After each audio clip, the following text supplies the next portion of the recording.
Greetings and salutations, everybody. Welcome to the best damn movie-related show on the planet Earth, the John Campea Show, coming to you from right here on my YouTube channel. I am, of course, your host, John Campea. It's an awesome honor and privilege, as it is every day, as we, a bunch of international friends, gather together to talk about our favorite things in the world, movies, movie news, a little bit of television, stuff like that here and there. And joining me today is the one and the only Miss Ashley Whalen. Ashley, how are you doing? Hey, good morning. I'm great. I saw not only A Quiet Place finally, but also Shazam with you and Us last night. So I had a great weekend of movies. You had a great weekend of movies. Now, I'm just going to let you guys know, Robert Meyer-Burnett was supposed to join us today, but a few minutes before we started the show, he was experiencing some technical issues on his end, and unfortunately, he won't be joining us today. But that's okay. I had a marvelous weekend. There was some UFC fights, got together with a bunch of friends, but also, as Ashley mentioned, we went to go see Shazam. And we're going to talk a little bit more about Shazam in just a little bit. My review for Shazam is now up on the YouTube channel. I'm sure a lot of you guys have had a chance to check that out. If not, go and check that out. And listen, guys, before we get into our topics here today, I want to plug one more time mine, Robert's, and Cody Miller's new podcast, Best Movie, Worst Movie. Jump on iTunes or your favorite podcasting app of choice and search for Best Movie, Worst Movie. Make sure you subscribe to it, rate it, comment on it, all that kind of good stuff. A new episode is coming up tomorrow, so make sure you guys get signed up for that by then. Okay, now it's time we're going to get into our main topics here, guys. How do we select our main topics on the John Campea Show? Well, it's really rather simple. You see, you guys select them by sending me your topics and questions anytime to www.thejohncampeashow.com/contact. When you get to that webpage, you're going to see a form. Just fill it out, hit submit, and maybe you will see your topic or question here on the John Campea Show as one of our main topics. So with that down and out of the way, Ashley, what is our first message today? All right, first one up is from Mike. Hey, John, Paramount released a trailer for Dora and the Lost City of Gold movie. What are your thoughts on the trailer? Yeah, no big surprise that they're doing a Dora movie. I mean, a lot of people, I did open mic this weekend, and I had a whole bunch of people ask me, they're doing a Dora movie. Why? Well, I'll tell you why. The property's worth almost $20 billion. I mean, that's why. It's a very, very popular IP, a high brand recognition, all that kind of stuff. The entire generation of kids kind of grew up with it.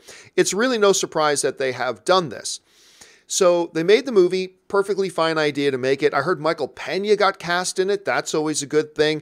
I don't know much about the young girl that they cast to put in the film with them, so that was neither here nor there. But we did have a chance to finally see the trailer for Dora the Explorer, and I'm telling you what, it looks absolutely horrible. Oh my God. Oh my God. Look, it's one thing to make, I understand you make some, oh, hello, boy. Sorry, the dog I'm dog sitting, Grizz is here. Hello, Grizz. Aww. Anyway, he hears me talking, he comes running over. Anyway, I understand making movies for a younger demographic, sure, but we've seen lots of movies get made with, you know, kid properties and stuff like that, but you make them so they're good. See, it's not an mutually exclusive thing, Ashley. It's not like you can only either make it for kids or you can make it good, and it's not like you have to make a choice. The biggest mystery to me right now is how the hell Michael Pena is an actor who is in high demand right now. I don't know that his career has ever been hotter than it is right now. How did they talk him into being in this? Because this looked, granted, it is just a trailer. It's just a trailer. The movie might be awesome. We've seen lots of horrible trailers to great movies, lots of great trailers to horrible movies. I get that, and I'm very aware of that. But this looked absolutely dreadful. And I don't know.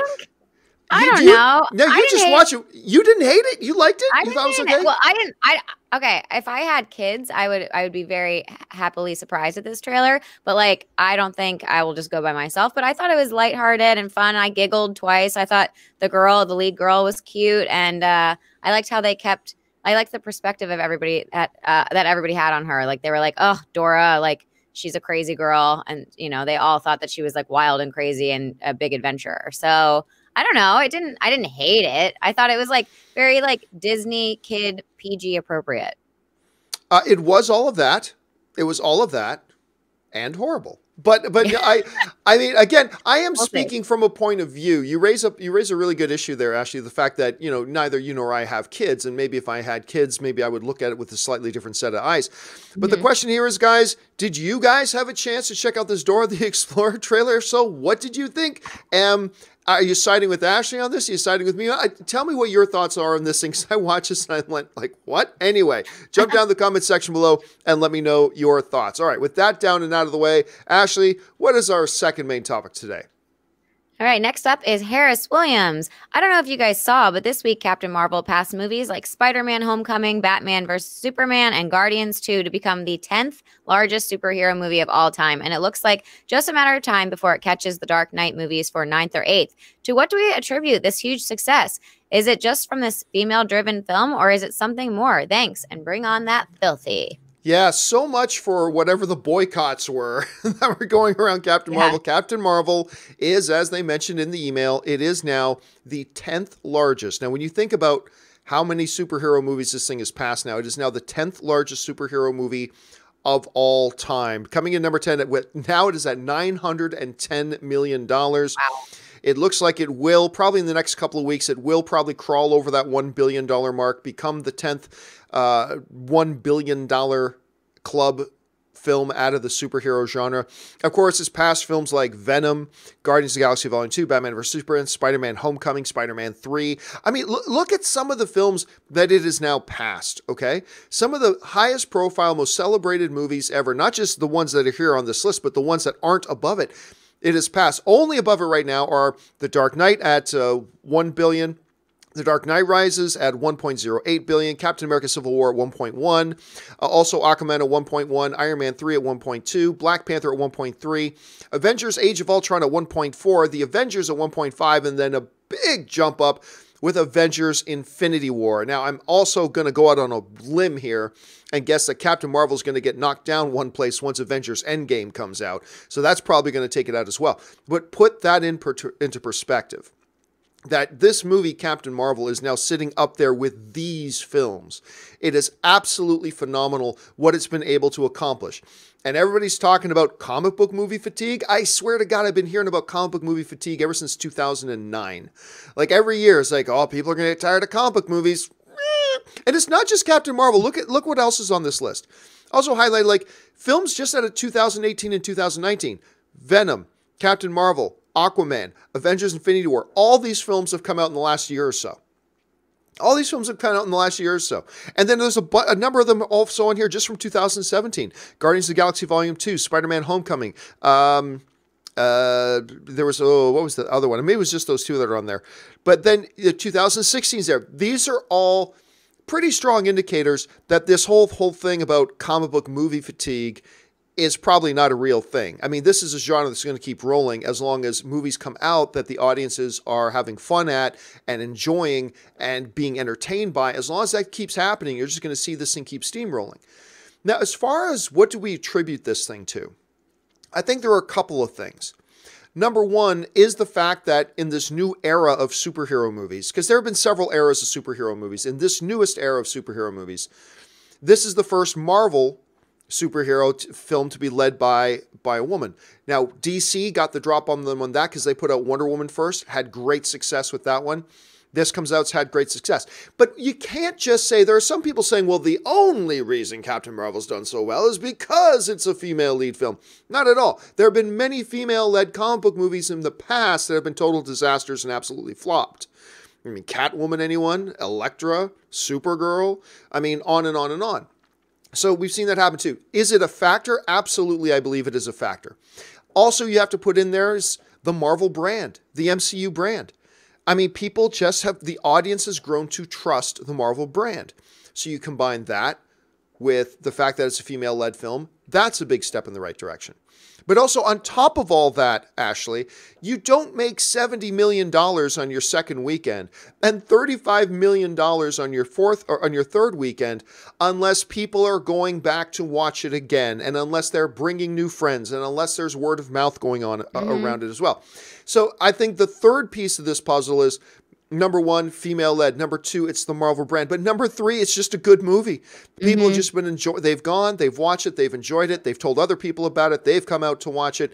And it's just, overall, you put those three pieces of the puzzle together and you get what is destined to be a billion-dollar film. Let me ask you this, Ashley. When you look at this ridiculous success this film is having, what is the first thing, whether it's one of the three things I just mentioned or something else, what's the thing that maybe jumps to the front of your mind as being something that this is what could kind of explain this movie having this success? What do you think? I think like really I heard so much hype about it. Like the marketing I think was really great. The fact that Brie Larson is in it and she is an Oscar winner that a lot of people like from different genres that have nothing to do with comic books. It pulled in a lot of different people that I feel like wouldn't have necessarily seen it. Like a lot of my girlfriends were excited because, you know, we're familiar with Brie Larson and we wanted to see her in this role. Whether people liked it or not, that's here nor there, but it's what I think what pulled people there. Plus word of mouth, like you said. I mean, it doesn't get this much money because it, you know, out of nowhere. It's because people are talking about it. There's buzz all over this movie. So I like that. And of course, there's of course my theory that, you know, there was a concerted, organized hate campaign against this film because of certain people's politics. And I really do think that just drew more attention to the movie. Definitely. And I think that actually boosted the box office of the movie, which goes to my theory that all these places that engaged in their organized hate campaign were actually on Marvel's payroll, that Marvel paid them to promote this fake controversy, and they took Marvel's money, promoted this fake controversy just to build up buzz for the movie. And I'm onto it. Honestly, I cracked the code. My tinfoil hat. Maybe. Like that's you never know. That doesn't sound as crazy as you might think it does. All right. Yeah.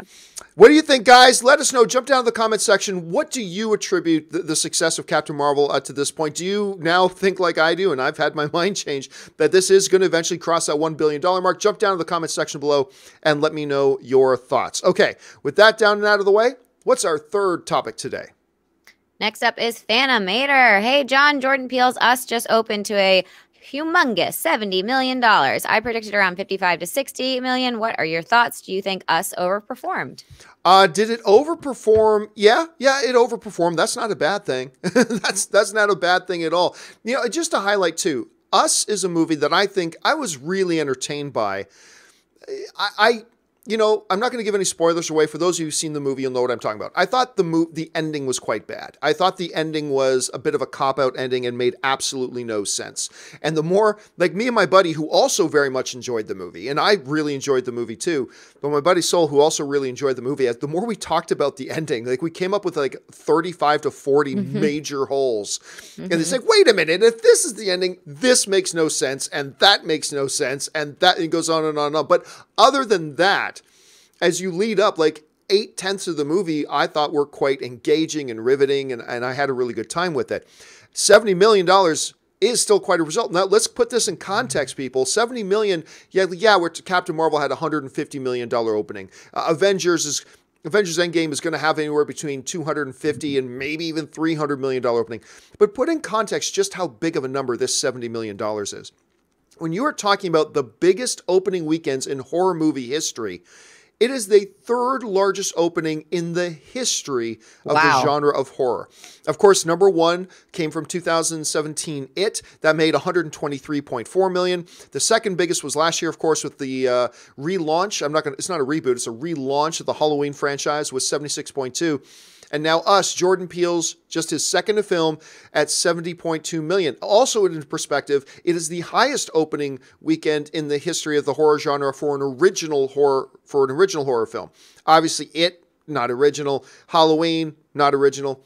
Us, original. Number one opening box office weekend for an original horror film. So put that in perspective about just how big and how massive this accomplishment really is. Did it overperform? Yeah, the tracking all had it coming in a little bit lower than that. Like they weren't tracking for $20 million and then launched at 70, but all the tracking was a little bit lower. Did overperform a little bit, and that's a good thing. But it tells us a little bit about the drawing power of Jordan Peele. And because what he did with Get Out, which I think is a better movie than Us, but still it's 2 wins. He's 2 for 2 on these things. But you had a lot of momentum coming out of Get Out. you had a lot of people actually who were just looking forward to this. Well, number one, you've got the Black Panther cast reunion. You got Winston Duke and you got Lupita Nyong'o. It's Jordan Peele's second film. It's his follow-up film to Get Out. So there's all that momentum. Plus, we are in the middle of a renaissance of the horror genre. Horror is coming back to the forefront again. You put all those things together, and I think it's a pretty darn good movie. Again, not as good as Get Out, whatever, but you put all that together with the fact that it's a pretty good movie. And really, when you think about it, none of us should be really surprised about the $70 million opening. I mean, it's another big thing of success. Now, studios are going to be lining up to work with Jordan Peele. He's shown that Get Out wasn't just a fluke. And yeah, so people can be lining up for it. Now, you mentioned off the top that you just saw it this weekend. I went with, what were your general impressions of it?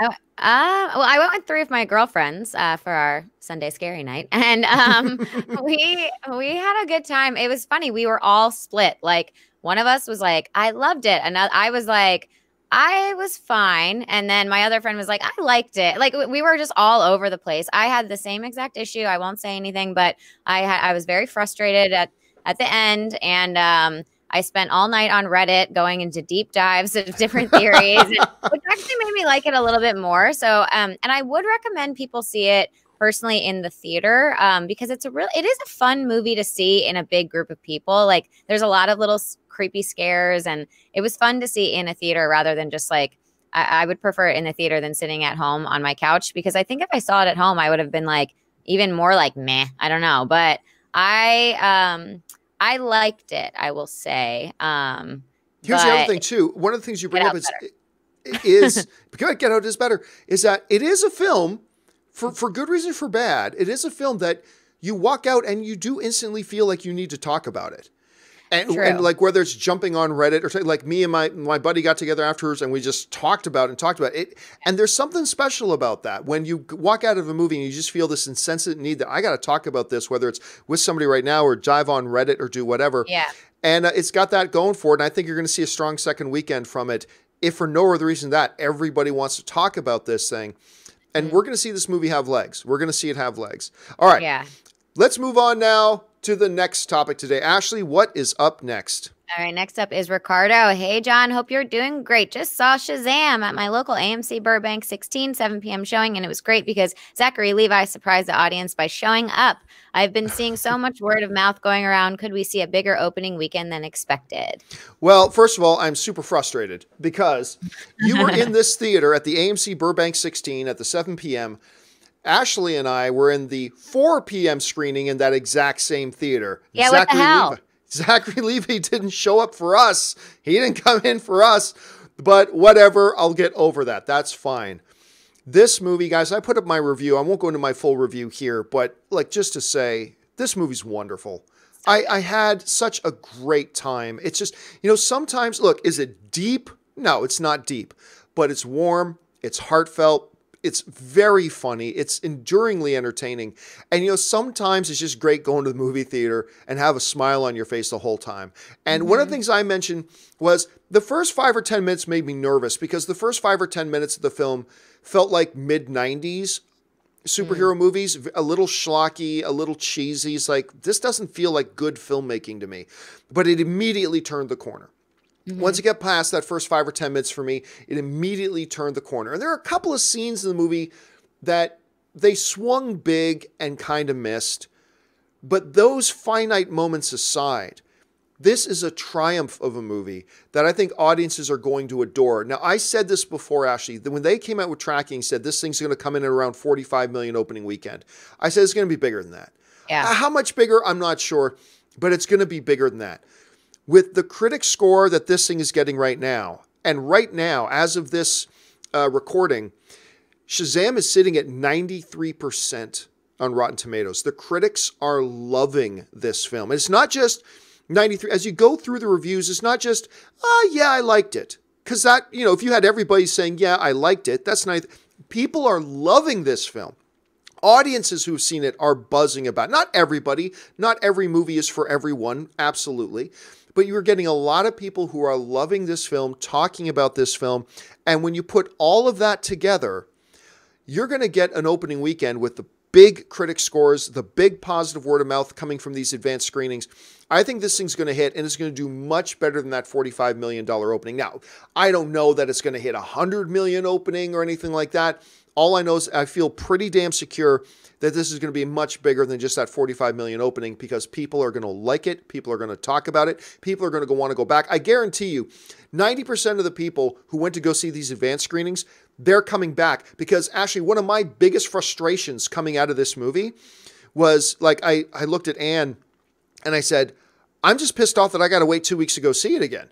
I know. Yeah. I'll probably see it again too. Yeah. It's so funny. I was like, I actually laughed way more than I even thought I would. I didn't have a problem with the beginning. I actually liked it. The first little bit, I liked it more. Not that I should compare, but I liked the beginning of this movie way more than the beginning of Captain Marvel. I thought the first 30 minutes of Captain Marvel, I was struggling through with the like, first the act dialogue. was, the first act of Captain Marvel was a bit of a struggle.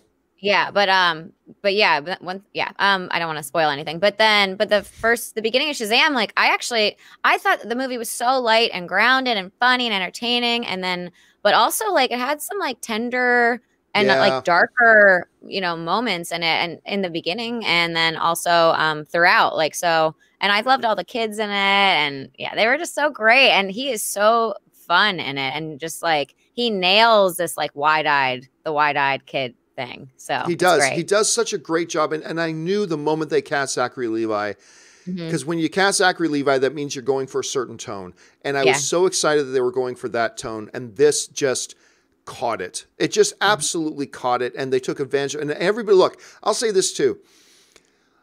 Everybody knows how much I like Captain Marvel. I like that movie a hell of a lot. I think I like Shazam even a little bit more. I like Shazam more. I mean, and it's amazing to me that I could stand. I remember as we were walking up the stairs going into the AMC Burbank 16, like realizing I'm going in to watch Shazam. And in this theater right now is also, when we were coming out of the theater, we just came out of seeing Shazam. In this theater right now is also Captain Marvel. Oh my God. There are two really great, entertaining, wonderful comic book movies in here right now. One is already completely crushing it at the box office. One is going to overperform at the box office and do really well.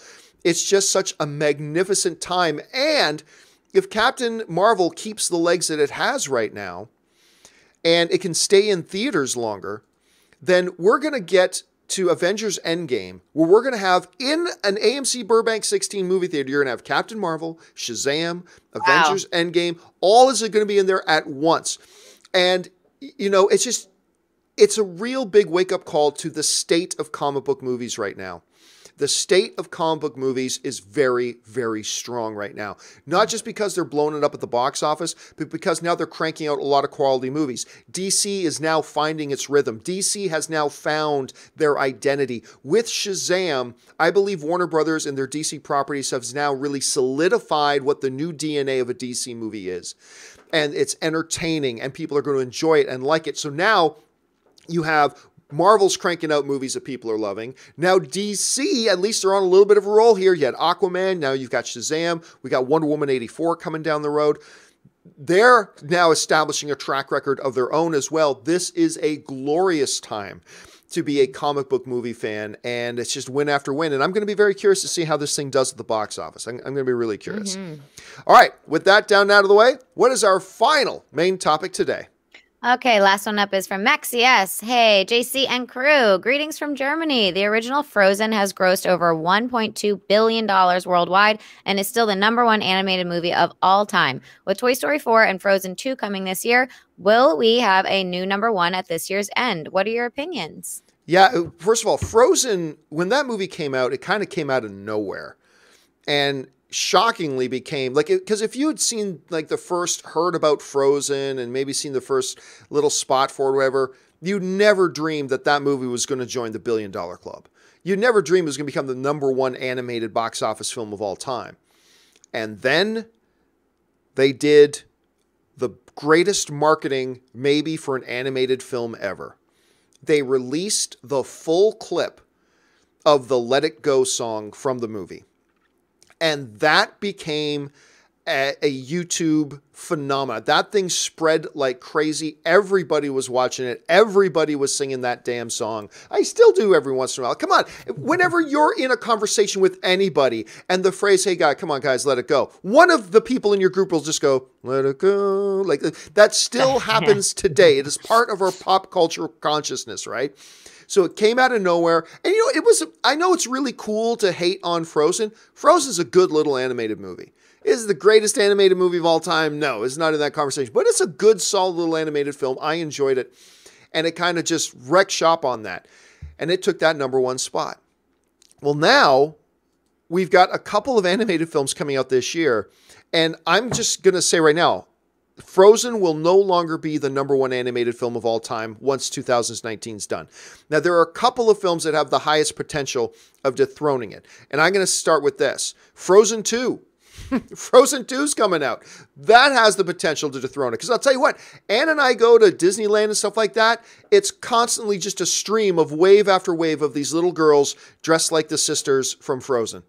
It's just everywhere you go. So this is a franchise that has really found a home with particularly young girls. So you have the sequel coming out. And by the way, that first trailer was awesome. That was a great first trailer for Frozen 2. That has the potential to pass it. Also, Toy Story 4. Another animated film in the $1 billion club, or at least Toy Story 3 was. Toy Story 4 is coming. Big nostalgia factor attached to this. Huge quality. The Toy Story trilogy is one of the greatest trilogies of all time. Not just one of the greatest animated trilogies, it is one of the greatest trilogies of all time, period. So now we've got Toy Story 4 coming out.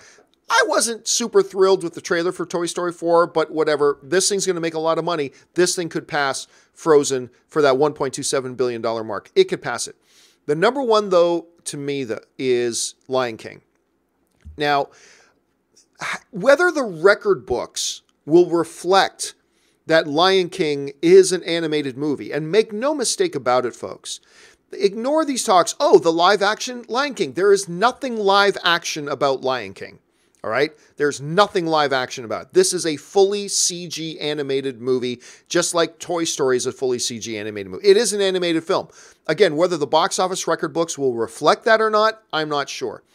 But Lion King, I feel very comfortable saying that Lion King will pass that $1.27 billion. As a matter of fact, I've said this before, I will say it again. I think Lion King has a chance of being the #1 box office movie of the year, and yeah, I'm including Endgame in that. Now, if push comes to shove, yeah, I think Endgame's going to be the biggest box office, but I think Lion King has a legitimate shot of beating it. I'm not saying it will, I'm just saying I think it's got a legitimate shot. So not only do I think that this Frozen record can be broken this year, I think there are no less than 3 films that could pass it. We could have 3 movies by the end of 2019 that have made more than that first Frozen. So Ashley, let me ask you, you're looking at the animated films that are coming out this year. Which one stands out to you, or are there a couple that stands out to you as having a real chance to pass that record set by Frozen? I would say Lion King.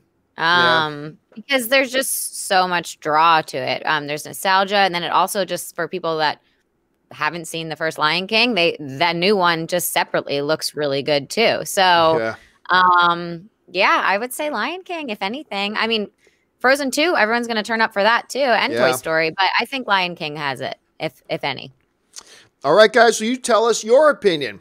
Do you think any of these animated films are going to pass? Do you count Lion King as I do as an animated movie? Anyway, whatever. Which movie's going to pass Frozen at the box office for the all-time animated record? Jump down to the comment section below and let me know your thoughts. Okay, guys, with that out of the way, we're going to save some time for some live questions. But before we get to those live questions, you know, there's a lot of stuff that goes on in the world of movie news, and we don't always have time to address all of them in our main topics. But I want to make sure you guys are caught up to date with what's going on. So this is a little segment we have to catch you up called the Movie News Feed. Check it out.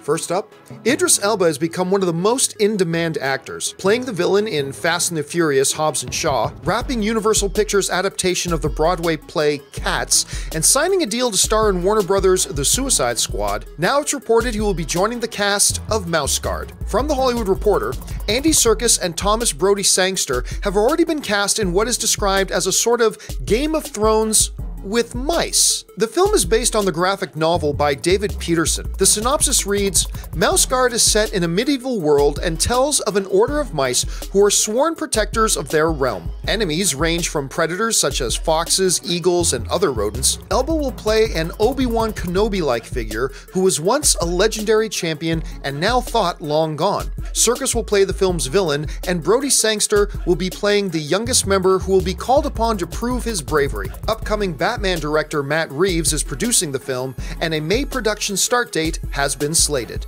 Next up, it's been 15 years since the Mystery Inc. gang have appeared on the big screen with 2004's Scooby-Doo 2: Monsters Unleashed. That's about to change as Deadline reports that Zac Efron and Amanda Seyfried are joining Warner Brothers animation group's Scooby-Doo feature film, Scoob. Tony Cervone is directing the film, and Chris Columbus, Pam Coates, and Allison Abate are producing. Efron will be voicing Fred, Seyfried will be voicing Daphne. Other cast members have already been announced. Will Forte will play Shaggy, Gina Rodriguez is Velma, Tracy Morgan is Captain Caveman, and Frank Welker will prize his role as Scoob. You may recognize his voice from the original 1969 to 1970 series Scooby-Doo, Where Are You? Scoob is set to hit theaters in May of 2020. Next up, you may have heard that Ben Affleck has been busy producing and acting in a currently untitled addiction drama for Warner Brothers. The film, directed by Gavin O'Connor, was previously titled The Has-Been, and at one time, Torrance. Now, Variety reports we have a release date of October 18th, placing it right in the middle of awards season. Affleck plays a former basketball player struggling with addiction, which has led to the breakup of his marriage. As a part of his recovery, he becomes the coach of a high school basketball team at his alma mater. O'Connor is producing the film with Affleck. The last time they collaborated was on 2016's The Accountant.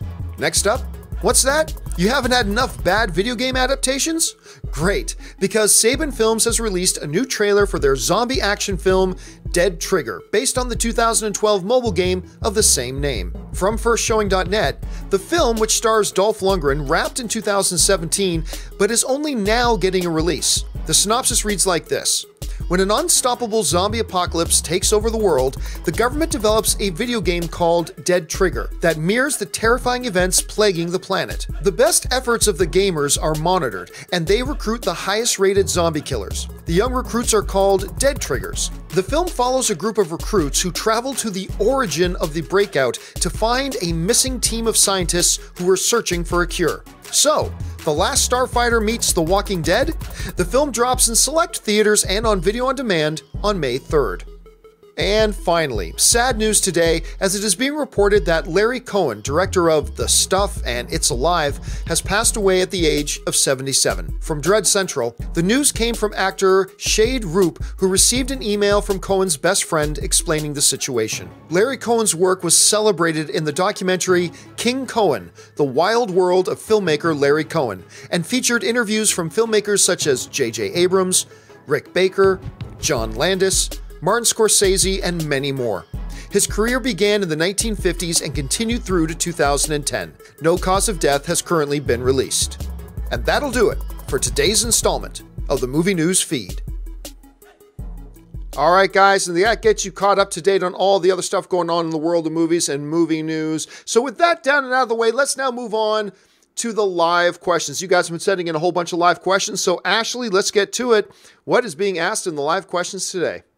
First one up is from Mike Hill. John, can you recommend a good podcast thing to download from Google Play? I want to listen to your podcast, but I don't know what to download. Thanks. There are a lot of them in Google Play, actually, that you can go and use. The one I currently use, although I will admit I've switched my podcasting apps many times, the one I'm currently using is called Podkicker. So Podkicker, Podkicker. That's the one I'm using right now, but there are a lot of other ones in there too. Just go into the Play Store, take a look around, see which one suits your needs the best. All right, what's next? KW Garrett 83, Jigsaw sequel actually traps Campea in a room with 100 people asking, what happened to the studio? Only way to find out is to eat through walls which are made of ketchup and eggs. Why is it that everybody loves sending in questions that just feed all to my nightmares? Thank you so much, KW Garrett. Thank you so much. All right, what's next? Donaldo Martinez, why are TV shows like Star Trek Discovery and Titans, why are they available on Netflix internationally but not domestically? Well, here's the thing, because these shows are available on individual streaming services. For example, let's take Star Trek Discovery. Star Trek Discovery is a CBS All Access show. So if you want to watch it, you got to watch it on CBS All Access. The problem is CBS All Access is only available in the United States. But they want the show to be seen around the world. So since they can't show it on CBS All Access, they let it be on Netflix around the world. They're not going to put it on Netflix here because here they want you to watch it on CBS All Access. It's only available on Netflix in other territories because there is no CBS All Access there. The same thing can be said with shows like the Warner Brothers streaming service with Titans, right? Titans, you can only watch on the Warner Brothers streaming service. It's a Warner Brothers streaming show. But since they don't have their streaming service in other countries and they still want people to watch the show, they license it out to other distributors like a Netflix. So that's why that happens. Once CBS All Access goes worldwide, you won't be able to watch Star Trek Discovery on Netflix. Once Titans goes more worldwide, or once the DC streaming service goes more worldwide, then you won't be able to watch it on Netflix. But while it's exclusively here on one service that isn't available elsewhere, they'll put it on other streaming services. All right, what's next? God, the world is chaos. It is. Willow Yang, now that you've seen Shazam, does it affect your overall box office predictions? Do you think the movie will have legs? The movie will absolutely have legs because it's delightful, because it's entertaining, because people are going to enjoy it and have a good time, and they're going to want to come back, and they're going to spread word of mouth. I think, look, I was already expecting that it was going to break that $45 million opening, and now my expectations just gone up even more. And this is a movie that may not have a giant opening, but it's going to have really good legs. Like, this isn't going to be a $1 billion movie or anything. It doesn't need to be. Let's not set those kind of stupid expectations. But I mean, it's going to be bigger than they thought, because I think this movie turned out to be better than they thought it was going to be. And I just cannot wait to go and watch it again. I'm super stoked to see it again. All right, what's next? I'm upset. Do you think the crows will appear in the new Dumbo? You know, this is a question that's come up a few times. If so, I think it's going to be very small and very different from the way they were in the animated film. So do I think they'll be there? Probably, but again, smaller role and portrayed very differently than they were in the animated film. All right, what's next? Ashbury on.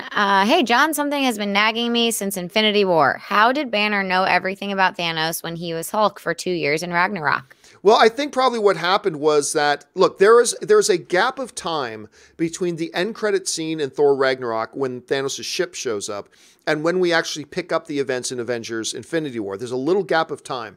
My guess in there is that they talk about, as they're approached by the ship, there's probably maybe an hour of time there, and it probably gets explained to Hulk. And I think Hulk and Bruce, we now see, are more connected than ever before. So I think what Hulk sees and hears, Bruce knows. And I think what Bruce sees and hears, Hulk knows. So they kind of hinted at that throughout Infinity War. So my guess is Loki and Thor were talking about Thanos and explained it to Hulk a little bit.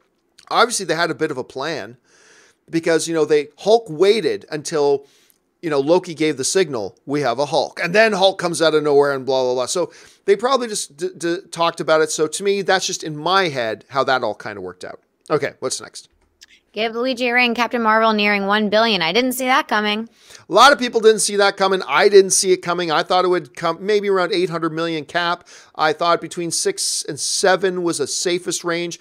The same range that, Doctor Strange and Ant-Man had. And these were original movies having their characters appearing on the screen for the first time, just like Captain Marvel. So I thought Captain Marvel would have the same kind of results. But yeah, it's heading towards 1 billion. And no, I didn't see that coming. All right, what's next? Christopher Benson, salutations, gang. I'm loving the new podcast. That last episode was awesome. John, thanks for showing love to aliens. Die Hard is a Christmas movie. No, Die Hard is not a Christmas movie. Let's be very clear about that. It is a movie that happens at Christmas time, but Christmas has nothing to do with it. Let the debate rage. We have a great time. The last episode we did was 80s action films. Our new episode goes up tomorrow, which is the best and worst movies of 2012. We're really excited about that one. So thank you for checking it out. Man, I really appreciate that. And everybody else, find it, subscribe to it, and let us know what you think. All right, what's next? I'm upset. Over under 40%, the Kraven the Hunter movie happens. I'm going to take over 40% on that. I don't think it's a definite thing. I don't think it's 100%. But yeah, I'm going to take the over. Right now, Sony's in a very good position. I'm going to take the over 40%. What's next? Koba, any news of a Hellboy press screenings? As of right now, I haven't heard anything. Then again, I pass on most press screenings these days anyway, so I don't really pay attention. But I haven't heard of anything off the top of my head right now. As soon as I do, I'll let everybody know. All right, what's next? This one's for Rob. It's Apex. Rob, did you see Zach Levi's defense of Brie Monday? Again, I saw it. I thought it was great that he did that. Of course, he's been doing that for a while now, which is really wonderful of him. But I don't know if Rob saw it because, again, Rob was supposed to be here today, but just a few minutes before we were able to start the show, he was experiencing technical difficulties and couldn't join in today. But don't worry, he'll be back tomorrow. All right, what's next? Rodney Alexander. Hey, everyone. With me being a moviegoer and also diabetic, is it time for theaters to have more variety like sugar-free candy and or more diet drink options? This may not be an issue elsewhere, but my theater's option is Diet Pepsi. That's it. Well, first of all, Rodney, thank you so much for that. That was a really generous super chat. Thank you for supporting the channel that way. That has been options at the concession stand has been an issue for a very long time, and people have been talking about it a lot. Now, in theaters like mine that I go to the AMC Burbank 16, and they have these, I can't remember what they're called, but they have these God machines that are these giant soda machines, but they have like 100 different variations of sodas in them, and you just pick which one you want, and you can even mix it up if you want. And so they'll be like, and there's even a big thing at the first screen is, do you want a regular soda, a low-cal or no sugar option, or this or this? You pick the low-cal, no sugar option, then there's like 50 other options and all this kind of stuff. It's almost a little bit overwhelming. So that's really not an issue for theaters that have these godlike machines. However, in a lot of movie theaters, that's not the case. Now, a lot of movie theaters either can't afford or they don't have the contracts to have those types of machines in there. They have limited concession space, so how many different types of things do you want to cram in there? You want to make sure you have enough room for all the stuff that people usually order. So I get that. But you're right, man. There are a lot of people who don't just want to have a different option, but there are people who need to have a different option. And I would contend that it would be just good business to come up with ways to provide stuff for people in that sort of a situation. Look, I would even say this. I'm a meatitarian, right? I eat meat. That's about it. And I have to force myself to eat anything that gets pulled out of the ground. I just have to force myself to eat it. But I've heard people say, if they had like little veggie packs, some baby carrots, broccoli, a little bit of ranch dressing, I would buy that if I was at the theater. You know what? I wouldn't, but I bet there are a lot of people who would. It's just a matter of space and being able to fit all that stuff in. But particularly for drinks at this point, Rodney, I think there are mechanisms that aren't huge things that take up tons of space that would give more theaters the opportunity to have more sugar-free, all those sorts of drinks. I think they need to jump on those. Having the space to all these other types of snacks and foods, that could become a little bit more tricky. I get that, but they should try to look for ways to solve that, not just because it's being sensitive to their customers, but also because I do believe there are avenues there for them to make money that they haven't made before. So I think it is a bigger issue that needs more people talking about. You know what? I'm going to CinemaCon this weekend, and one of the big topics of CinemaCon every year is food and concessions and all that kind of stuff. And I'm going to be really interested in seeing how they talk about that there. Actually, one of the keynote speakers at CinemaCon this year is, you ever see that show, Bar Rescue? The guy shows up, tells some people why their bar is failing and how to make their bar succeed. He's one of the keynote speakers this year, talking about the hospitality side of being a theater owner. So I'm going to be really interested in seeing if topics like this come up, Rodney. So if I find out anything new while I'm there, I will definitely pass it along. But thanks for sharing that, and it's a good thought. All right, what's next? Apex Caliber, how will Hellboy and Dumbo affect Shazam's box office? Honestly, I don't think too terribly much. These are, like, Hellboy, while it is a superhero movie, it's a very different kind of superhero movie. I honestly don't think that Shazam's going to affect Hellboy too much. I don't think Hellboy's going to affect Shazam too much. As far as Dumbo goes, that's a light family film. You can make the argument that Shazam is as well. But I think all these films are going to be just fine. I don't think you're going to see... Now, will they have an impact? Yes, but I don't think we're going to see a major one. All right, what's next? Jordan Solis, sad day for Patriots fans yesterday with Gronkowski retiring. Are the Patriots still the favorite to win it all year? Love to hear from each of you. I don't think... Look, I never go into any year thinking the Patriots are favorite to win, because every year they lose massive pieces of their puzzles. Every year Tom Brady gets older, and yet he still keeps collecting rings. Look, Brady now has all 6 stones. He now has the Super Bowl Infinity Gauntlet. He is the GOAT. The funny thing about Rob Gronkowski, he has been one of the most entertaining football players to watch the last couple of years. But honestly, when I read the news, I didn't feel sad. As a Patriots fan, I didn't feel sad. I just felt glad for the guy. He's taken the way he plays. What makes him so entertaining is he plays a very physical brand of football, very physically. And that has resulted in a lot of injuries and surgeries he's had to have and all that kind of stuff. And you know what? He just won another ring. Why not go out on top?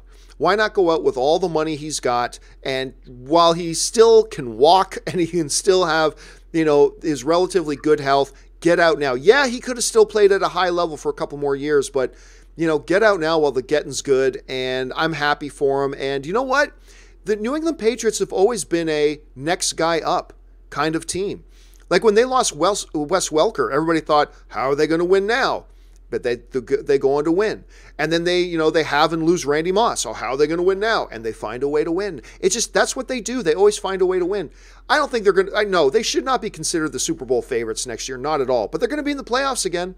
And that's enough for me. All right. What is next? Go Eagles. All right. Apex. How should Russo's improve Captain Marvel in your opinion? I don't think there is any improving. I think Captain Marvel as a character is great.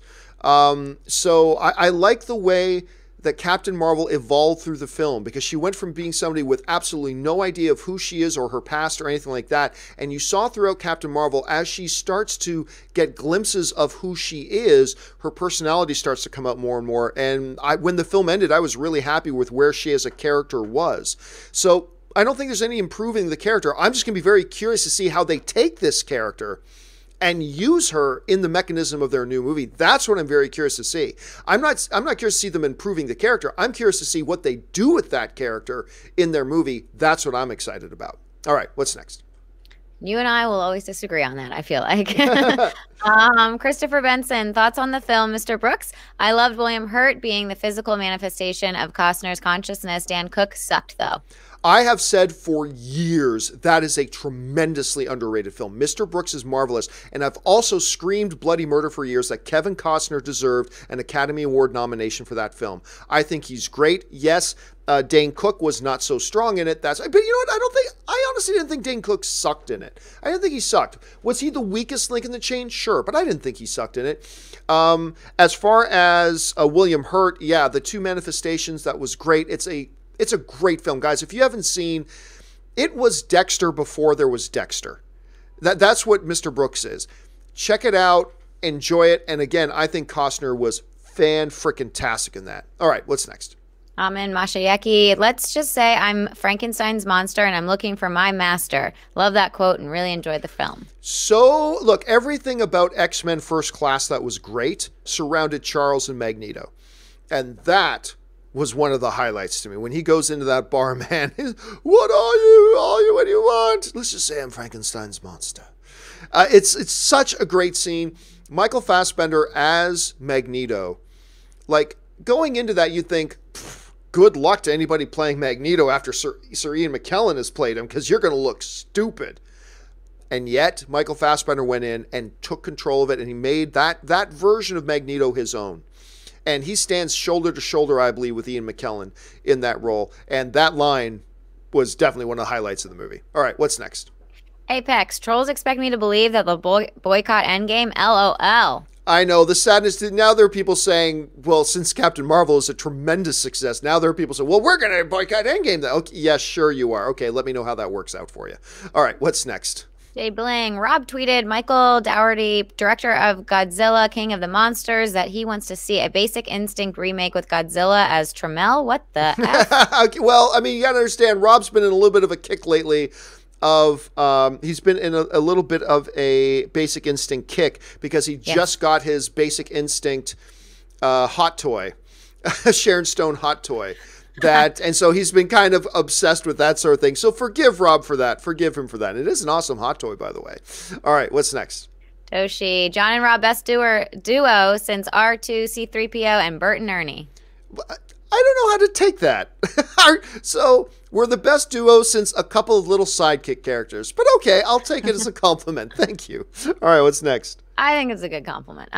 Jungle Jesus, Mr. John. If the original Star Wars trilogy was to come out now, which film do you think has a better chance of being beating Avatar's box office? I don't know. That's tough because see, every movie comes out within a cultural context.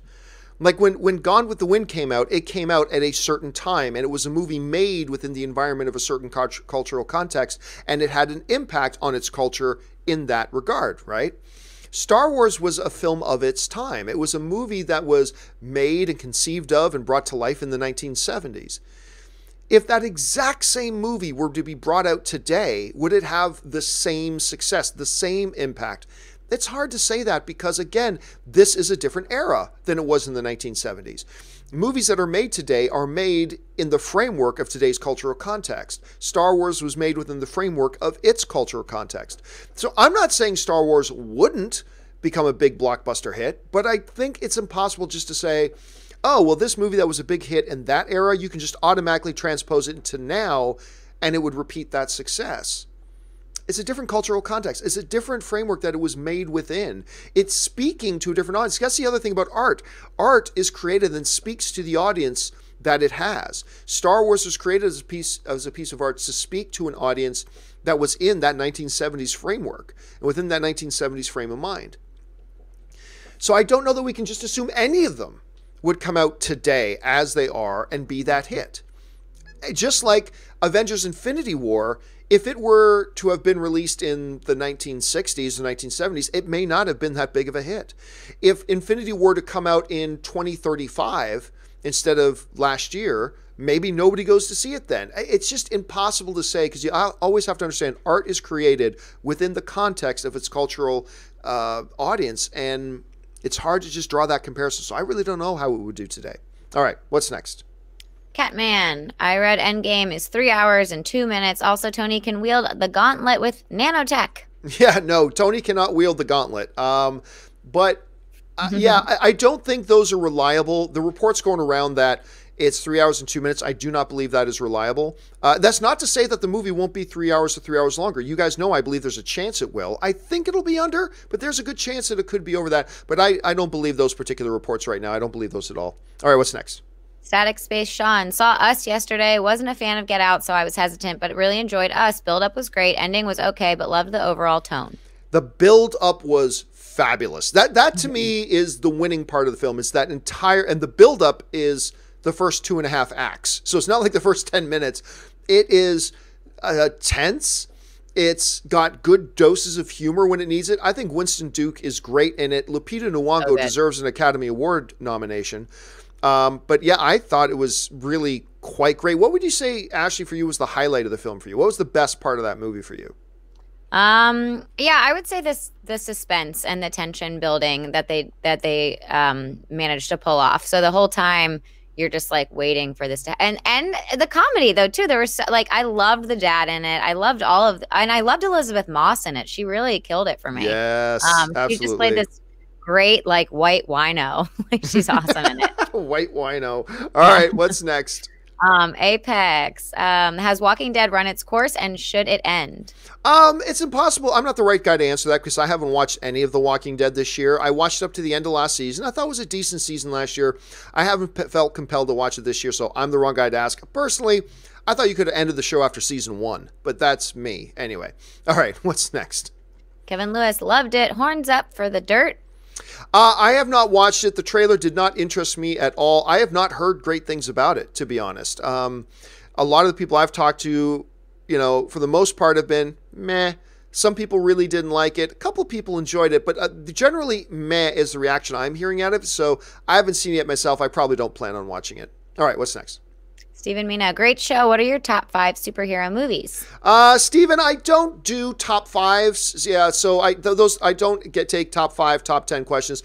I will tell you what I've always said. My 3, what I think are the 3 greatest superhero movies are Avengers, Logan, and The Dark Knight. Dark Knight and Logan in no particular order. To me, the Avengers is still the greatest comic book movie ever made. The Dark Knight and Logan come in just behind it in whichever order you want to put them in, but those are my top 3. All right, what's next? I'm like Batman Begins, Guardians. won. And it's funny. I mean, Cody Miller, we actually did on our first episode of our podcast of best movie, worst movie. We did MCU films as our first category, and Cody actually selected Guardians of the Galaxy as his #1 favorite MCU film. So it's funny. It truly is. The humor is exactly my humor. I love that movie. Okay, so Dirt Walker. Could Marvel cut down the runtime of their movies by scrolling the credits twice as fast? Theoretically, yes. You could do not a lot of people know. Credits are counted in runtime. Yeah, a lot of people don't realize that. But the end credits are counted as a part of the official runtime as the movie. Could you shorten the runtime by a couple of minutes by speeding up the credits? Yes, but then you're going to face objections from the various unions because I believe there's contractual things about what names have to go in credits, and I believe it's even governed about how fast the credits are even allowed to go. Those rules don't apply to television. That's why when we're watching television and the end credits play, they have to play the end credits, but you see the credits fly by like this because those rules don't apply to them. But yeah, I don't know that I'm not saying this is definite, but I'm saying I don't know if they're allowed to speed up the credits. But yes, theoretically, you could probably shave 3 or 4 minutes off the a movie's runtime if you just really rapided up the credits. All right, what's next? Jeff Crow, yet another amazing addition to the April lineup. Shazam, Game of Thrones, Endgame, and now Cobra Kai Season 2, April 24th. Yeah, I'm the unpopular guy in the room. I don't like Cobra Kai. I was excited about it. I watched the first few episodes and I thought, this is terrible. This is awful. And I stopped watching it after that. Now, to balance things out here, my wife actually quite likes the show. My wife watched the first full season. I watched, I think, the first 3 episodes. I could not get into it. But yeah, my wife likes it a lot. Have you seen Cobra Kai, Ashley? No, I haven't. Yeah, I don't think you're missing anything, but a lot of people would suggest that you are. So anyway, there's that. All right, what's next? Geeky Galore. After 38 years, Queen Video is closing in Toronto. One of the staples, again, just another sign of the physical media dying away, but it's amazing it lasted that long. I mean, that's a staple. All right, what's next? Preston Walden. This summer in Tampa, going to see Adam Sandler live, Hugh Jackman live, and then after that, John Cusack is screening Say Anything with Q&A. Good summer. That sounds like a lot of fun. I always love going to movies, and I'm lucky living in Los Angeles that they happen quite often when older movies get screened and either the cast or the filmmakers are going to be at this special screening to do Q&As. I love that. One of the first ones that I went to in Los Angeles after I came here was at the ArcLight Cinema Dome. They did a screening of Tootsie. And Dustin Hoffman and the original, I think, screenwriter was there taking Q&A. And that's one of the greatest comedies of all time. And that was a really fun night. And I love going to those things now whenever I get the chance. The last one I went to was for a new movie. It was for Fighting with My Family. And Paige was actually there. Paige was there doing Q&A about the movie, which was a lot of fun. All right, what's next? Nathan Oswald, Sydney Prescott versus Nancy Thompson. I have no idea what that refers to. Sorry about that, Nathan. All right, what's next? Yeah, me there. James Peter saw Crimes of Grindelwald. It sucked. Being the author of the book doesn't make you qualified to be the screenwriter for movies. Different crafts. Number one, I completely agree that just because you write the novel does not mean you're a good screenwriter. You're right. They are two completely different arts. They really, really are. Just because you're a great 100-meter dash sprinter doesn't mean you're a good marathon runner. They are two different things. I do, however, disagree on Crimes of Grindelwald. I actually enjoyed it. I enjoyed that movie quite a bit. Now, I'm not a big Potterhead by any stretch of the imagination, but I just went in as just a regular movie fan, and I watched the movie, and I thought, this is pretty good. I thought Johnny Depp was really quite exceptional in it. I dug it. Did I think it was one of the best of the Harry Potter universe movies? No, not one of the best, but I had a good time with it. But yes, absolutely. Just because you're a good novel writer doesn't mean you're a good screenwriter. All right, what's next? Dan M, over under 70%, no end credit scene in Endgame. Oh, I'll take the way under on that. I do believe we're going to get a post-credit scene. Whether we're going to get 1, 2, or 3, I don't know, but I really do think we're going to get one. I think the chances are quite good. So your 70% that there won't be one, yeah, I'm going to go way under that. All right, what's next? John Michael Lozada watching us tonight at an AMC Dolby Cinema. I'm telling you what, AMC Dolby Cinemas have become my absolute favorite places and ways to watch a movie. I love the AMC Dolby Cinemas. I like them better than IMAX.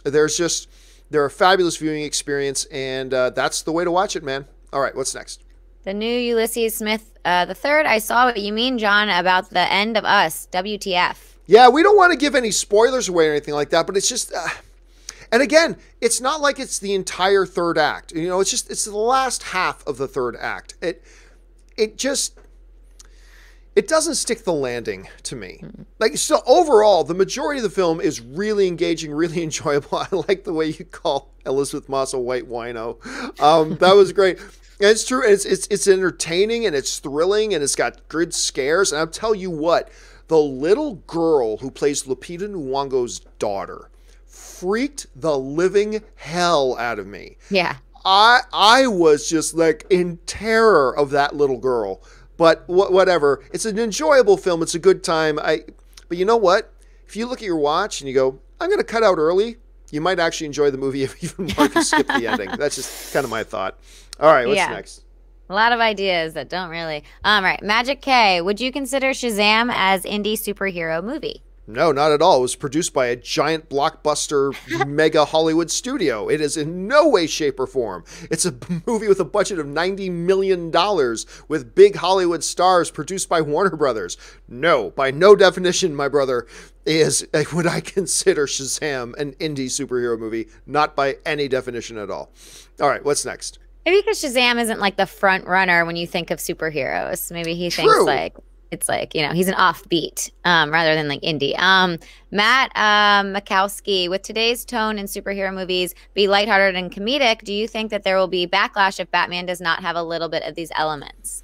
No, I don't think so. But look, I think any good movie that has dark tones and tension, it's good to break it up with humor now and again. It just maintains a balance throughout the film. So I think that's always good. Look, I have always contended this.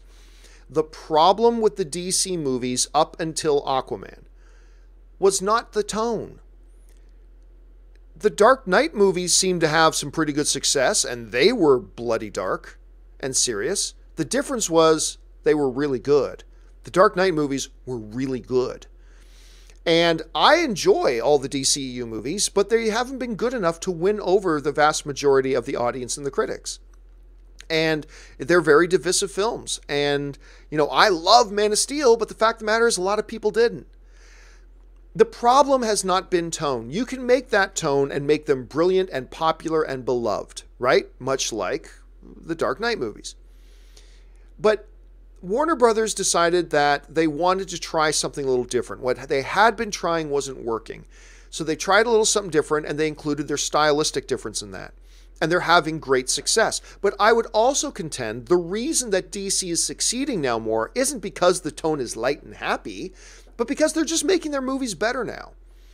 And I think Matt Reeves can come out and deliver a darker toned, a Dark Knight kind of toned Batman movie and still be beloved and enjoy great success if it's done at a certain level of quality. That to me has always been the issue. It hasn't been tone, it's been quality. And if they can achieve that quality while having a darker tone, I think they can succeed. I really do. So I don't think there's going to be any backlash against Batman just because it's darker. There might be backlash against it if it's not good, but I don't think there'd be a lot of backlash just because it's darker. Anyway, that's just the way I'm seeing it and the way I think I kind of read the audience right now. All right, what's next? Logan Tamlin, over under 35% Tony and Nebula shot at Avengers HQ is CGI.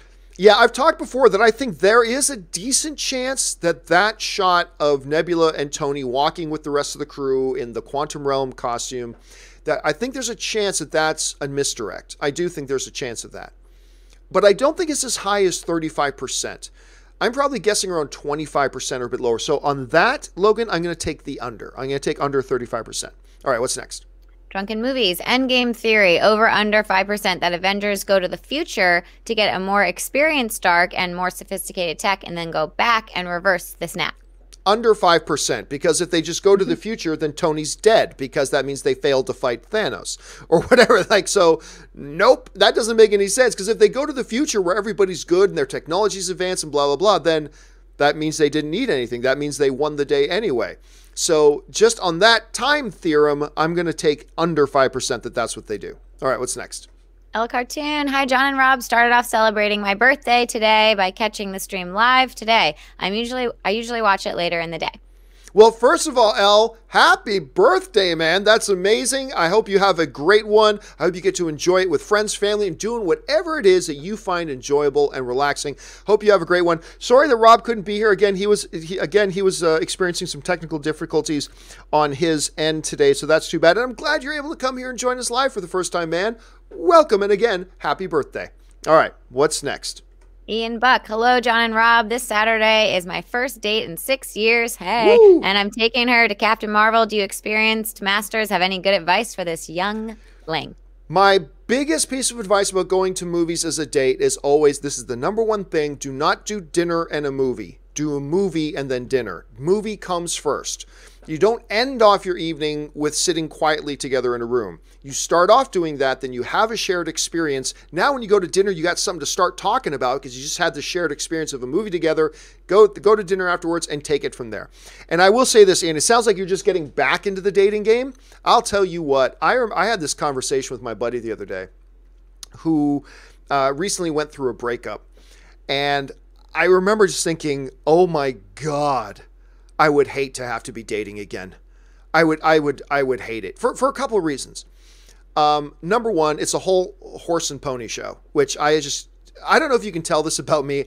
I do not have time for bullshit in my life, and nor do I have any pretense about me. It's like, look, what you see with me is what you get. The good, the bad, and the ugly. I ain't going to try to impress anybody. But so there's that. The other thing, of course, is that I have a face for radio. That's the other thing that makes me kind of nervous about ever entering dating again. The other thing about entering the whole dating world again is just that, I don't know, it's just the song and dance of it all. That, and I've always been like, out of all the girls I've dated and all that kind of stuff, I have never made the first move.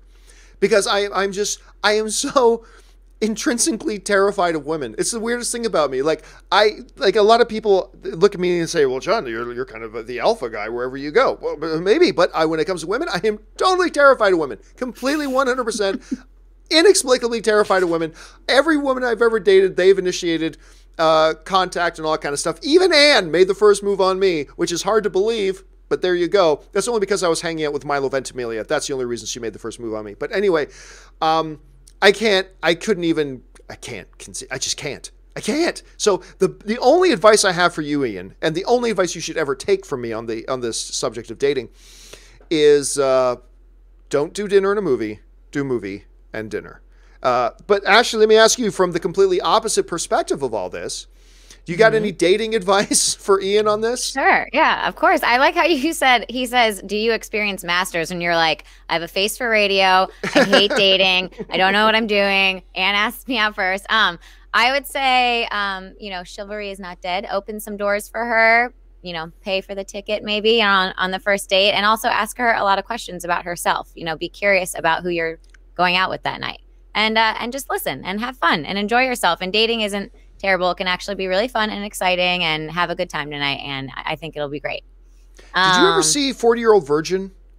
Yeah, of course. Okay. Mm-hmm. One of the greatest scenes in romantic comedy history, just going off what you just said, there's this scene in 40-Year-Old Virgin where Steve Carell has no idea how to approach women. And Seth Rogen says to him, look, girls are just totally into themselves. So just ask her questions. Do nothing but ask questions. So he approaches Elizabeth Banks, and every single thing he says is a question. Right. And it totally works. He ends up with a date with Elizabeth Banks, and then him and Seth Rogen are walking away going, I can't believe that worked. And he got her number and all this kind of stuff. So ask questions. Take Ashley's advice and just ask a lot of questions. Okay. Yes. What's next? James Wheeler, have any of you seen the movie Das Boot, one of my favorite war movies? It is crazy how many people in the last 6 months or so have asked me about this movie. Yeah. I mean, this actually comes up a lot on the show. I love Das Boot. Like, I watched it again just a couple years ago, and it completely, for those of you who don't know, that's in English, that means the boat. So profound title. But yeah, it's one of the great ones. I remember it's one of the first movies when my dad would go bowling on Monday nights. My dad belonged to a little bowling league on Monday nights. And they had video games at the bowling bowling lanes, bowling arena, bowling alley. That's it. Thank you. I was like, what's the move there? Yeah. At the bowling alley, they had video games. So my dad would let me come along with him.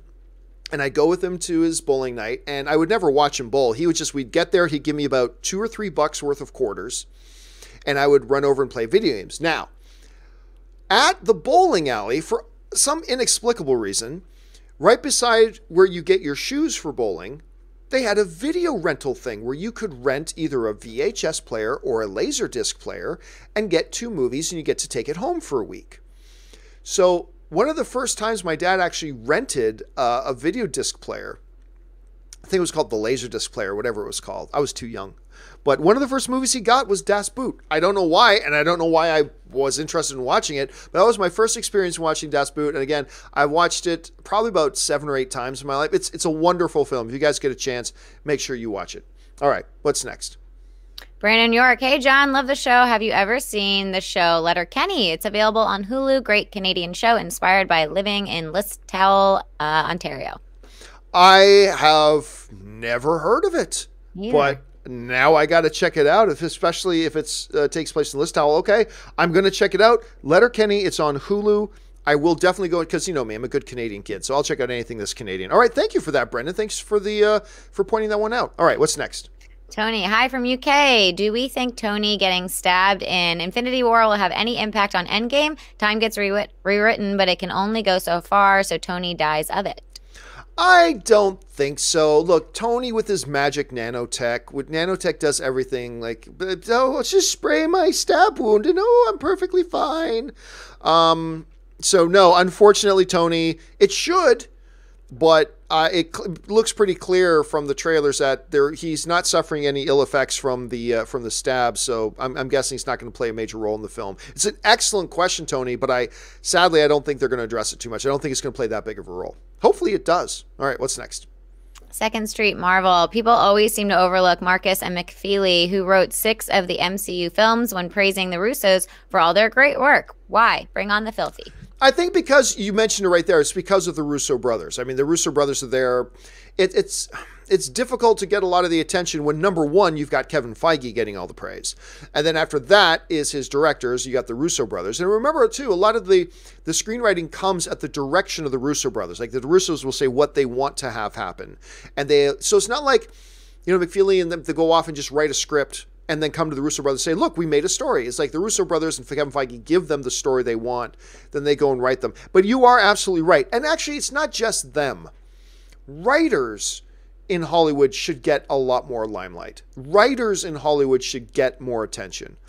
And here's the funny thing. I remember back in the AMC days when we were trying to get, I don't care about interviews anymore. They're totally useless. But when we were trying to get interviews with people, it was always difficult to get the talent. It was a little bit easier to get the directors, depending on who the director was. But you could always get the writers. You would have no problem getting the writers in for interviews. You could get the writers for just about anything in for interviews. Why? Because most people don't pay enough attention to the writers, and so they're usually available, and you can get writers in to talk about things. If I was interested in doing interviews, I guarantee you I could probably get 8 out of 10 of the movies that are coming out. I could probably get the writers on this show to talk about it. The problem is people in general don't care about interviews, so I just stopped doing them back in the AMC days. I stopped doing those, but yeah, you're right, man. They should get more credit and more attention. They totally should. All right, what's next? Yeah, absolutely. Ben Rayner, I'm on Team John for Dora. Looks awful. Why, Pina? Why? I just it's not like I understand why actors take paycheck gigs because they're actors. This is their job. This is how you earn a living. But when you're an in-demand actor like Michael Pena, who right now he's not at a stage in his career where he's trying to get gigs. He's more or less trying to figure out which gigs to take right now. I don't know why he would do this one. I just don't know. By the way, I am still totally wanting the greatest trailer in history would be if Avengers put out a 2-minute trailer for Endgame that is just Michael Pena's character Luis running down in 2 minutes all the events of the MCU leading into Endgame. You put out that trailer, it'll be the #1 trailer of all time. Get him to do it. All right, what's next? Ben, again, it's a great time that 18 months we've had 2 great female lead movies in Wonder Woman and Captain Marvel. Well, and let's not forget, Ben, we've had many other great female-led movies, just not female-led comic book movies. But you're right. We're in that time period now where female-led comic book movies are becoming a hot commodity. We're going to have a Black Widow movie coming out shortly enough, and then there's going to be more after that. The studios are looking at how to develop other characters like that. They're having success. Well done. And we just have one cross. Look, Wonder Woman crossed 800 million. Captain Marvel just crossed 900 million. I mean, it's a good field to get into right now, so it's a really good time. All right, what's next? Charlie Rogers, Captain Marvel, a failure. All those empty theaters. Yeah. Oh, so much failure. It's gone past the point of being pathetic. No, it's just entertaining, Charlie. All right, what's next? Enter a teen forever. Why? Eternal teen. Why do anime game adapted films fail? Well, that's a giant category we could talk about for 2 or 3 hours. Look, it's hard making a good movie. And they've had a very difficult time adapting either anime, which just isn't popular here in North America, and they've had a difficult time adapting video games. And I think they've been too torn on trying to please both the fans of the games and the fans of movies.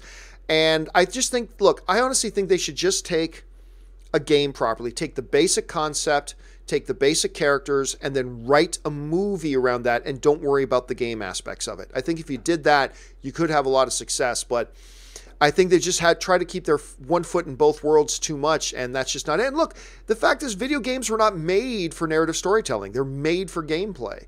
And I've said that for years, and everybody disagrees with me, and I keep being proven right, and that's okay. But yeah, I mean, but again, that's just a brief little thing. This is a discussion that needs a 2 or 3 hour breakdown, and we just don't have the time for that right now. All right, what's next? Luke Blackwell, John, will we get a 23 Jump Street? I've got to believe we will at some point. I mean, look, there's money on the table. There's money on the table right now for both Channing Tatum and Jonah Hill. There's money there. 23 Jump Street equals automatic easy money. I hope they do. I think at some point they will get around to doing that.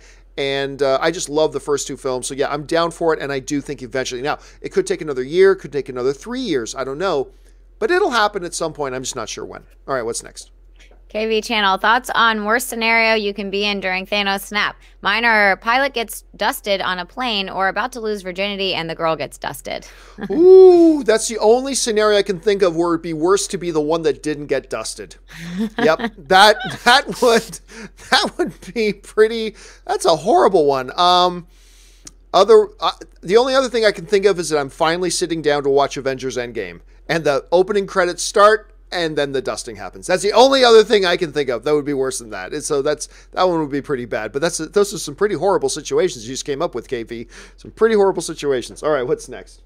The Drawing Board, Supernatural is ending after season 15. I'm so sad. Yeah, at first I was like, really? But the more I think about it, I got no right to be sad.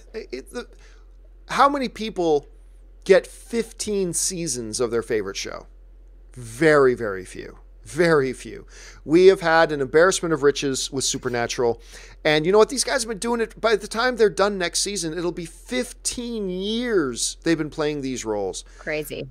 Yeah, time to move on, I guess. But it's difficult for me to imagine because I cannot remember a time in my life when I wasn't looking forward every week to spending an hour with the Winchester boys.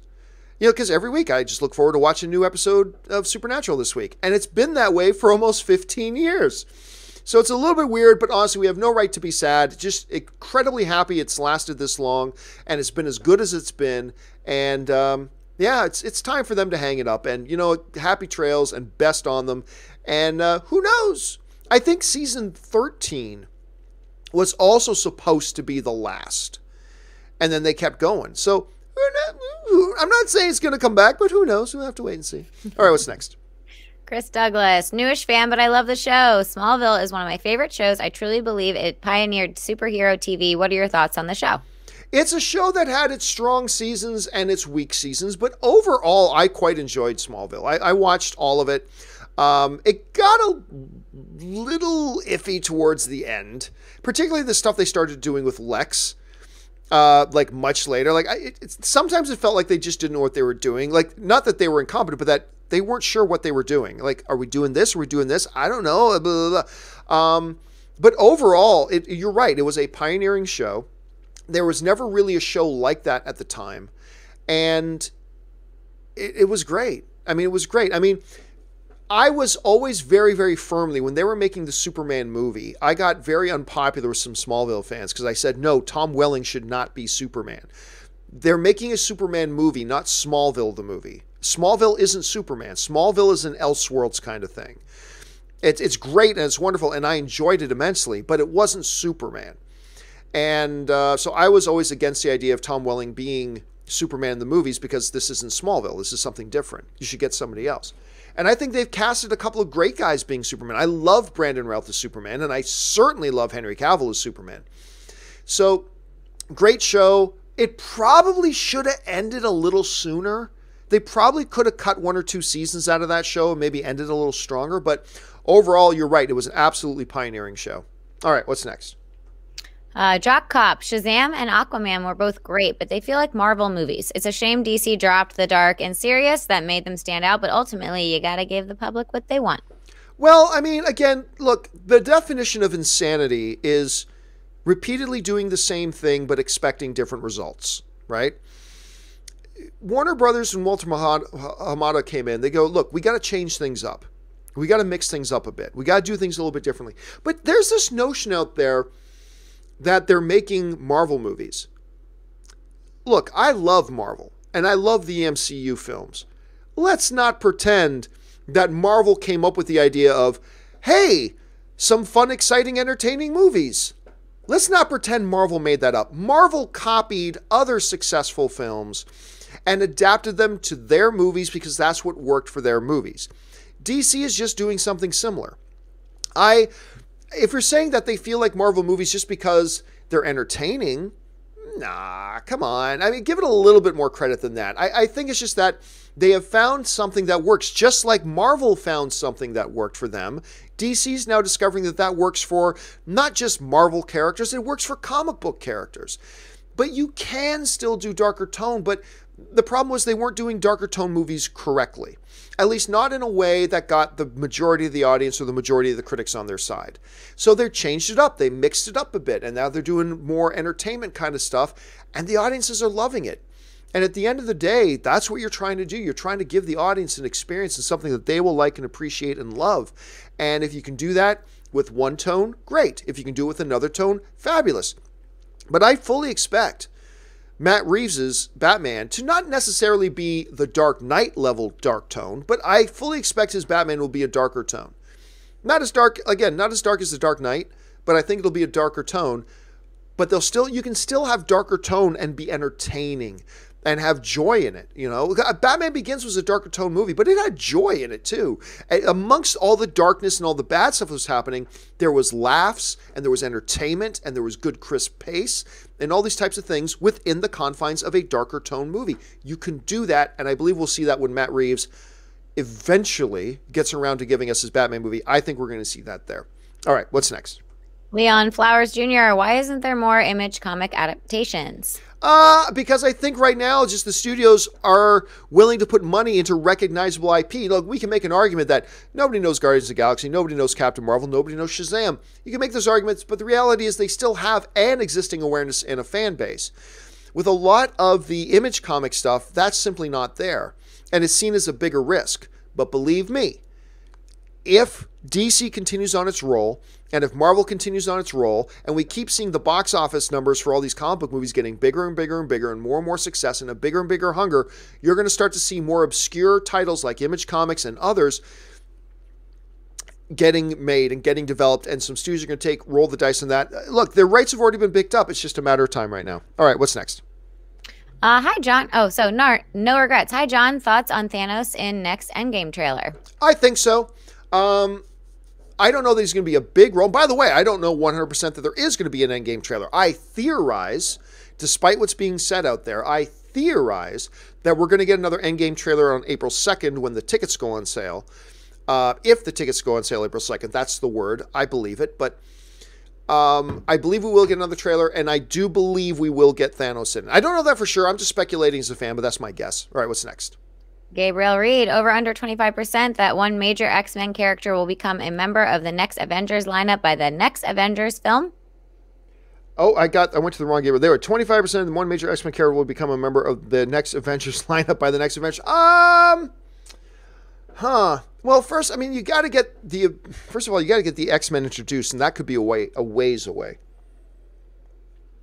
How far away, I'm not sure. But 25% is a good low number. And we don't know when the next Avengers film comes. It could be 4 or 5 years from now. You know, Gabriel, that's a really good line. I'm going to take the over. I'm not going to say it's likely, but I will take the over 25%. It's a good line, man. Okay, I'll take over 25% on that. All right, what's next? Apex, do you see a third trailer of Endgame itself boosting Captain Marvel? Good question. It all depends on how much Captain Marvel is featured in it. Like, if it's just another shot of her without saying any lines, I mean, it was a great shot to use. That was a great scene with Thor. I like this one. That was a really good scene and a good one to use. But if it just shows her for a second or two, no. If it's a trailer that highlights her a little bit more, like to the degree that they highlighted, say, Iron Man or Captain America in the first couple of trailers, maybe. But I don't know that they're going to do that. So generally speaking, I'll say no. All right, what's next?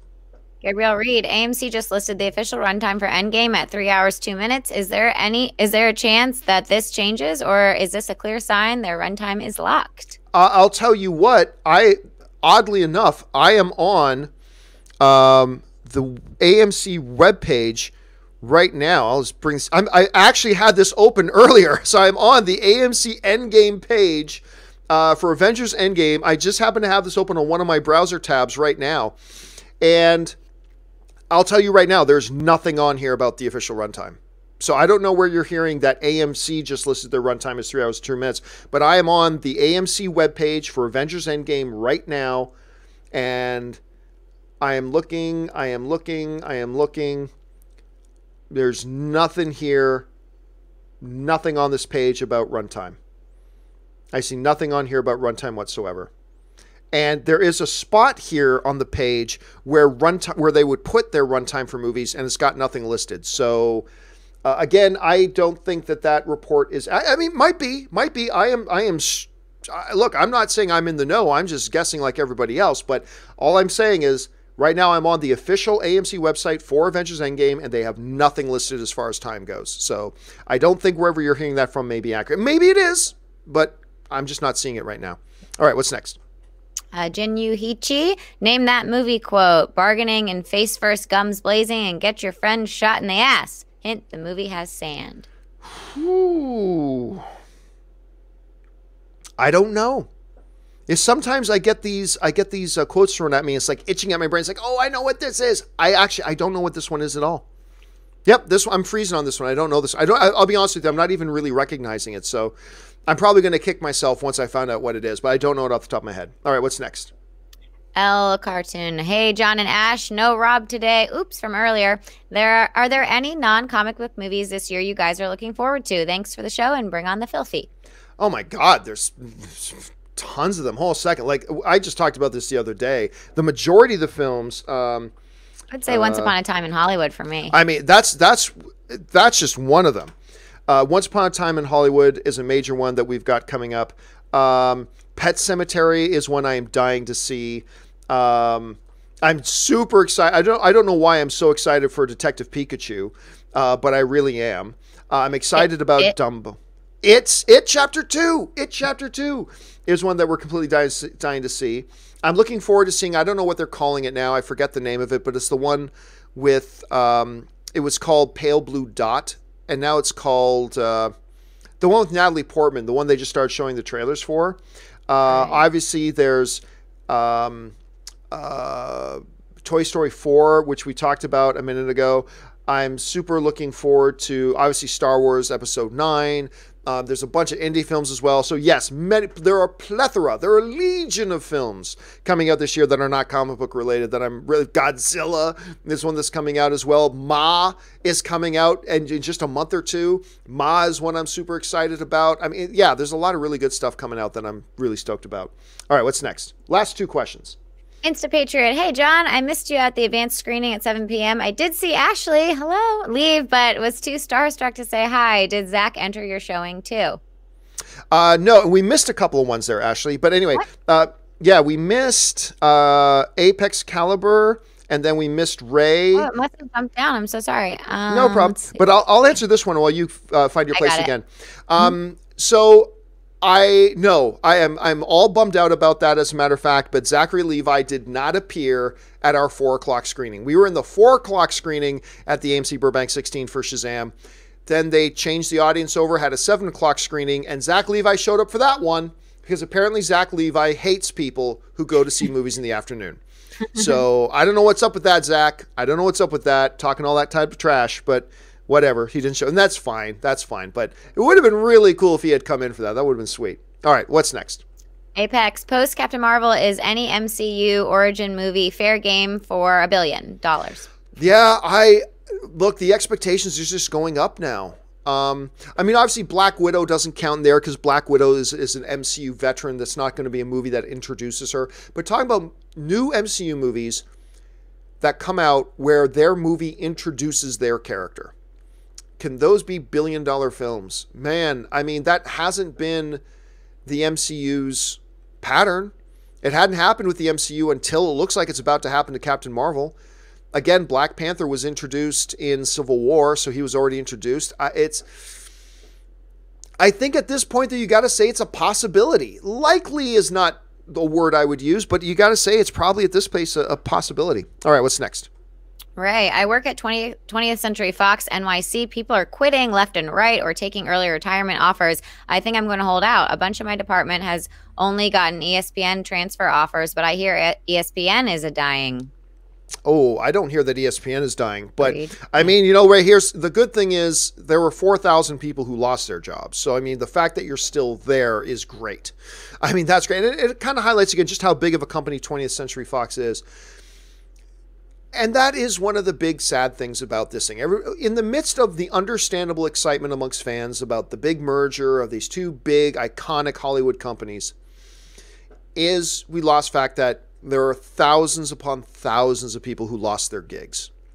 And that's tough. And for those that didn't lose their gigs, a lot of turmoil. Like Ray, you're talking about, like people are being offered early retirement packages, transfers, all that kind of stuff. So a lot of people, even those who kept their jobs, a lot of them are facing a lot of transition. They're facing a lot of upheaval. They're facing a lot of, uncertainty. Because look, just because the first round was 4,000 jobs, in 6 months they could realize, hey, we found another 2,000 that are kind of duplicate jobs. They're redundant jobs. We can get rid of 2,000 more, and then they're going to have to cut It's a really rough time. So first of all, I'm really super thrilled, Ray, that you still have your job. That's awesome. I don't know, ESPN's like, but then again, I'm a sports guy. If I had the opportunity to go and work at ESPN. And I wasn't doing what I'm doing now, I'd probably jump at that offer, but I'm a major sports guy, so that's me. But whatever it is, man, I'm just glad you landed on your feet. I'm sure you'll make the best decision for you, and best of luck to you in that, man. So thanks for sharing that info. It's really good to know. All right, what's next? Last question of the day. What's next? Rufino Salazar Jr. Hello, John. Thanks for your advice on the West Side Story dilemma. And can you give a shout out to my wife who's almost done with her bachelor's in nursing? Thanks, John. Well, unnamed wife, who apparently isn't special enough to Rufino to even mention her name. I'm just giving you a hard time. Shout out to your wife. And hey, dude, listen, I know what it's like to be married to somebody who is like working on a degree and right now is she's back at USC pressing towards her second master's degree. And that's, that's school ain't cheap. But anyway, so yeah.